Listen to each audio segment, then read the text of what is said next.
Ya, Bismillahirrahmanirrahim. Assalamualaikum warahmatullahi wabarakatuh.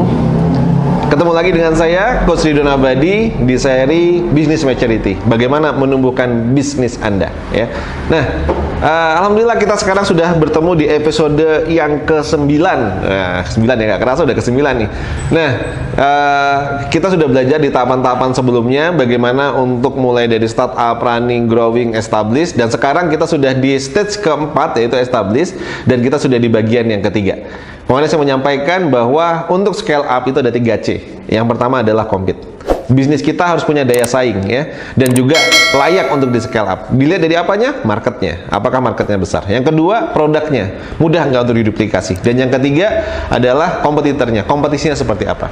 Nah, secara compete oke, maka yang kedua siapkan corporate. Dalam aspek corporate ada dua yang harus Anda prepare. Yang pertama adalah legalitas. Ya, mulai dari badan hukumnya, mulai dari nanti perpajakannya, mulai dari hakinya. Dan yang kedua adalah aspek kemitraan. Anda mau bermitra dengan model seperti apa? Apakah nanti Anda buka cabang itu ekspansi finansialnya itu dengan dana pribadi? Apakah mencari investor? Apakah Anda mencari franchisee? Dan seterusnya untuk Anda ekspansi. Nah, ini harus Anda pikirkan matang, ya. Atau bahkan Anda mungkin membuka channel-channel bermitra dengan distributor-distributor. Nah, ketika dua aspek ini sudah Anda jaga, kita masuk di aspek yang ketiga. Apa yang aspek ketiga? Yaitu kompetensi. Banyak perusahaan gagal dalam scale up, padahal dia sebenarnya secara compete dia udah bisa bersaing, produknya bagus, bisa diduplikasikan gitu ya. Secara legalitas oke sebenarnya, tapi kenapa kok ternyata nggak bisa scale up? Kenapa gagal ketika buka cabang? Kenapa buka cabang dia nggak bisa sesukses di tempat yang pertama? Nah, bisa jadi problemnya adalah di faktor kompetensi. Nah, kompetensi ini menarik.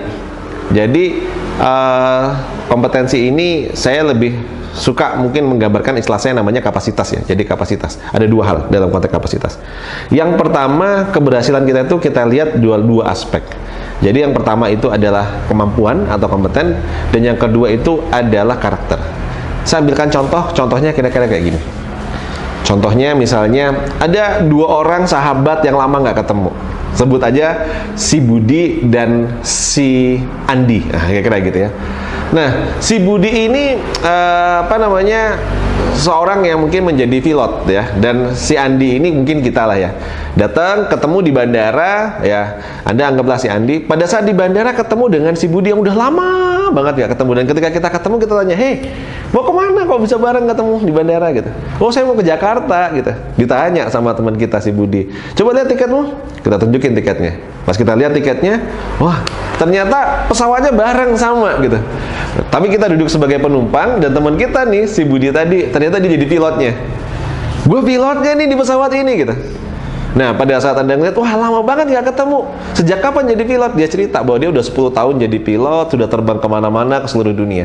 Maka secara kompetensi sudah gak ada masalah. Artinya dia sudah kompeten, sudah layak menjadi seorang pilot. Jalan bareng, pada saat mau masuk ke pesawat, Anda lihat ternyata di tasnya itu ada kayak minuman keras gitu ya. Dan dia jalannya agak sedikit-sedikit sempoyongan gitu ya, masuk ke pesawat. Jadi dari di belakang Anda ngelihat. Pertanyaan saya, kira-kira Anda berani nggak kira-kira naik pesawat itu yang akan dipiloti sama orang yang lagi mabuk? Tentu nggak berani. Artinya apa? Kompetensi tanpa karakter itu akhirnya tidak bisa menghasilkan. Atau sebaliknya. Ternyata Anda ketemu dengan teman Anda, misalnya, kalau ini bukan Budi misalnya, namanya misalnya Charlie, misalnya gitu ya. Nah, sudah lama nggak ketemu sama si Charlie, ketemu di Charlie sama di bandara, terus dia tanya, "Mau kemana?" gitu ya. "Jakarta." "Coba lihat pesawatnya, tiketnya." Loh, sama bareng. Dan Anda tahu banget si Charlie ini orangnya baik, dari waktu kuliah bareng dulu dia orangnya helpful. Wah, pokoknya karakternya bagus deh, positif semuanya gitu. Terus kita kaget, "Charlie, sejak kapan kamu jadi pilot?" Dan dia menjawab, "Saya baru lulus sekolah penerbangan baru 3 bulan yang lalu. Ini first time saya menjadi pilot untuk komersil," kata dia. Padahal orangnya baik, helpful, humble, jujur, semuanya oke. Maka Anda tanya pun dia jawab jujur bahwa itu adalah penerbangan pertamanya dia. Saya mau tanya, Anda berani nggak masuk? Sama kan nggak berani juga? Maka dalam aspek kompeten tadi ada dua. Pertama adalah kemampuan, yang kedua adalah karakter. Punya kemampuan skill yang bagus tanpa karakter yang baik, orang nggak akan percaya. Begitu juga sebaliknya. Ya, kita punya karakter yang baik tanpa kemampuan, orang juga nggak akan percaya. Maka untuk kita bisa scale up dan kita berhasil, maka kompetensi tadi yang saya maksud ada dua hal ini tadi. Faktor skill dan kemampuan dari tim kita, perusahaan kita, dan faktor yang kedua adalah karakter, sehingga menciptakan yang namanya trust. So, banyak kenapa perusahaan kok ternyata dia nggak bisa survive atau dia nggak bisa berhasil pada saat dia scale up. Kenapa? Karena dia tidak mendapatkan trust, dia tidak mendapatkan kepercayaan. Baik itu dari investornya, baik itu dari karyawannya, maupun dari konsumennya. Maka penting banget menjaga nama baik perusahaan ketika Anda mau scale up. Nggak banyak perusahaan yang ketika dulu sudah dikenal besar gitu ya, someday dia membuat satu hal yang mungkin menjadi masalah. Kita belajar dari kasusnya Sari Roti, ketika dulu mungkin ada case 212. Kita belajar dari kasus pemboikotan Starbucks ketika dia mensponsori misalnya LGBT.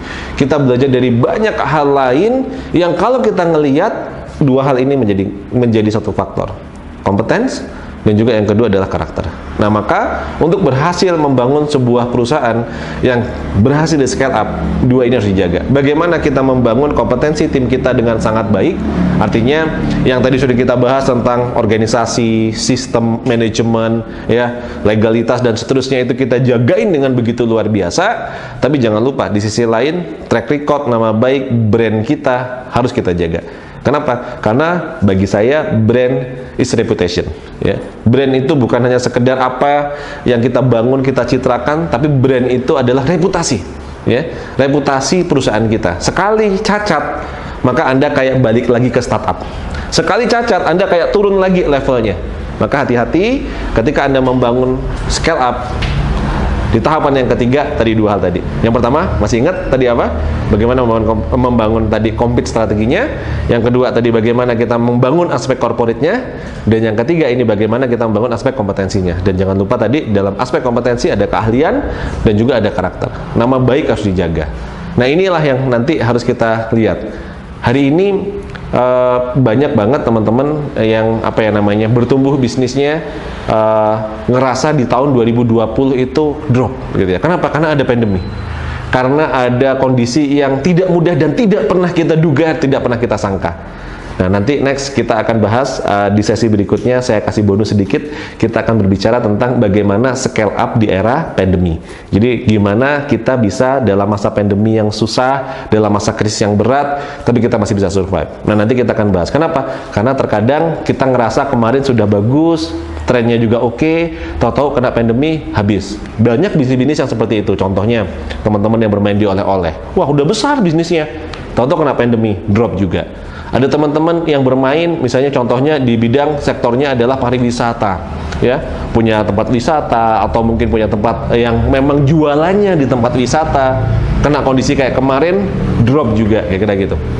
Nah, saya nanti akan sharing bagaimana teman-teman yang saya dampingi ternyata pada saat pandemi kemarin kita masih bisa scale up. Ada rahasia yang mungkin menarik. Salah satunya adalah saya menyampaikan strategi bertahan yang efektif, salah satunya adalah menyerang. Jadi kalau kita belajar di Total Football, salah satu strategi bertahan yang efektif itu adalah apa? Menyerang, serangan balik gitu.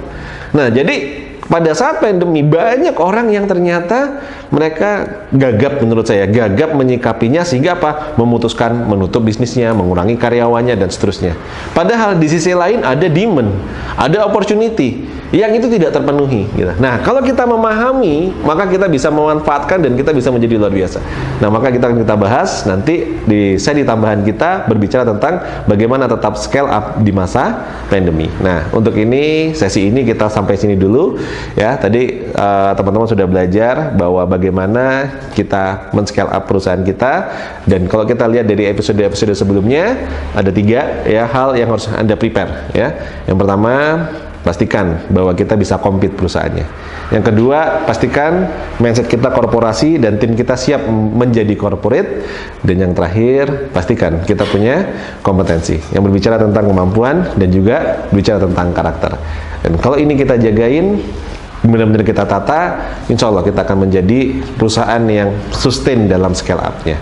Sampai ketemu lagi di sesi berikutnya, dan pastikan nanti Anda pantengin terus TDA TV karena masih banyak ya materi dan ilmu-ilmu lain yang bisa Anda pelajari. Sampai jumpa.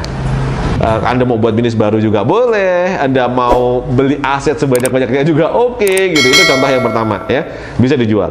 Atau yang kedua, Anda tetap memiliki tapi Anda lempar ke pasar saham tadi pakai IPO contohnya. Itu juga Anda akan panen raya luar biasa gitu ya, banyak banget.